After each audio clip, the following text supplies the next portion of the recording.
This is a book review of A Pictorial History of Horror Movies by Denis Gifford.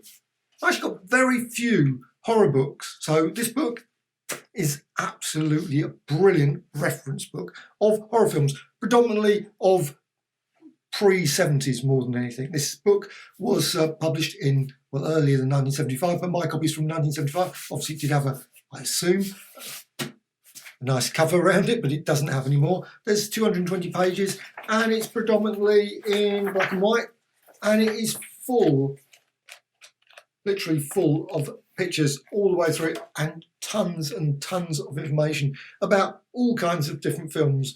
Obviously the usual ones, as it goes back all the way back to the early period of films. You've got some lovely pics there, and just quickly show you you've got posters and things. You've obviously got Frankenstein there.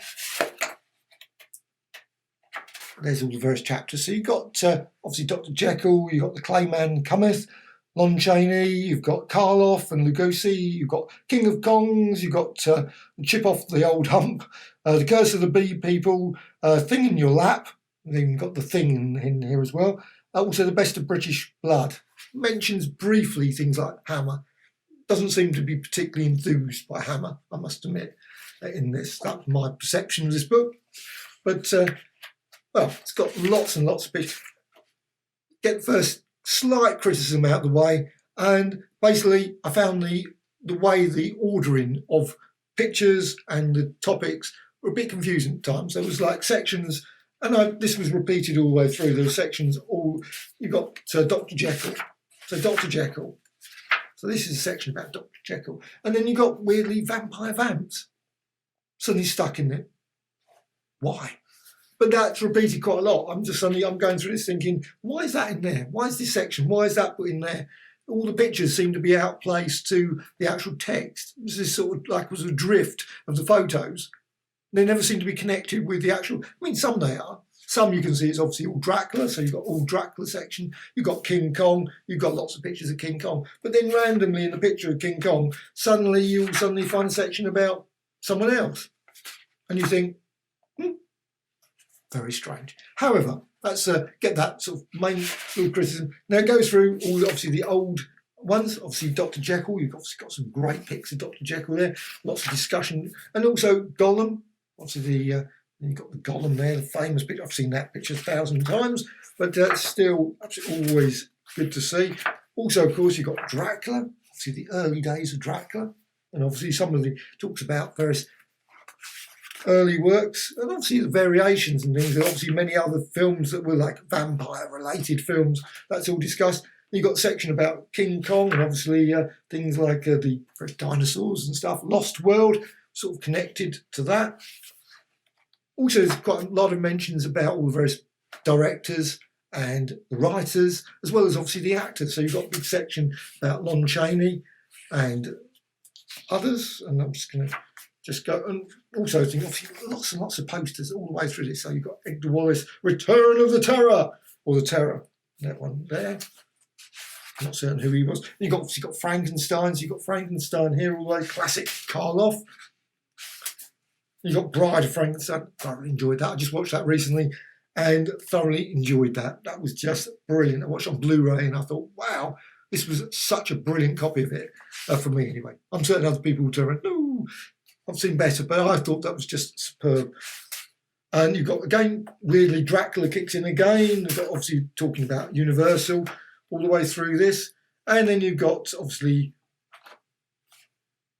more, so you just got a whole mix of different things, obviously talking about the different actors in it. Dracula and Frankenstein, they're Kappa, even mightier than King Kong. So you've got, again, some more Kong by Edgar Wallace.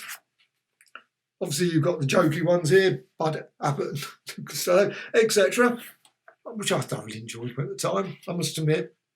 Not, I would say, horror films, but thoroughly enjoyable sort of films. And then you've got lots and lots of other examples of different females of species. Actually, there's quite a few sections where they've got sort of like suddenly going to, obviously, the various vampiresses, etc. So females, and then you've got the Thing in Your Lap. It's weird. Talk about the Thing in Your Lap, and then they go for, of course, straight away a picture of City Under the Sea. Would have been better maybe to have had a picture of of that film. Anyway, you do get the next page. That's what I mean about the pictures, just all over the place. But you've got lots of other ones here. Revenge of the Creature as well. And then into Best of British Blood at the end. Got Christopher Lee, lots of pictures obviously of Vincent Price and so on. But like this book really sort of concentrates 50s, 40s, 30s. There's a bit about, quite a reasonable amount about 60s, but actually I don't think I actually saw, I might be totally wrong, it'd be unfair to say that, Night of the Living Dead. Let's see, Night of the Living Dead, maybe it's in here somewhere. No, Night of the Living Dead, one of the classic horror films, probably of the 60s, does not get mentioned. Is that weird? I bet old George Romero doesn't get mentioned either. However, this book does have a brilliant appendix. I must admit, it's thoroughly enjoyable. It's got about the H certificate. Would have been actually more great if the book had more detail about that. I would have loved that. It does have mentions of it, of course.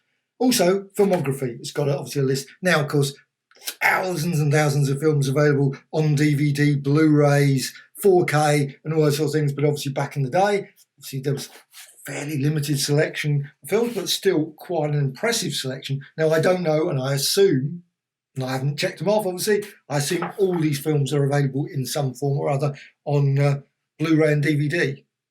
But anyway, it's a great little list there. Got bibliography as well. Always love bibliographies. Always great to see all the lists of all the various books there. And also the magazines, bibliography of the magazines. So I think this is, I absolutely love this book. This is going to be a reference book that I'm just going to thoroughly enjoy forever, I'm certain. I'm always going to be dipping into it and flicking, especially, of course, vast number of films turn up on TV as well as obviously elsewhere.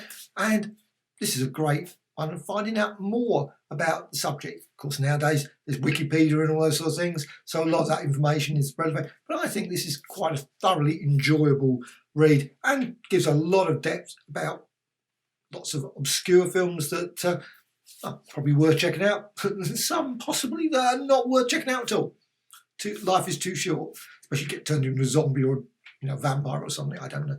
However, pictorial history of horror movies, totally recommended.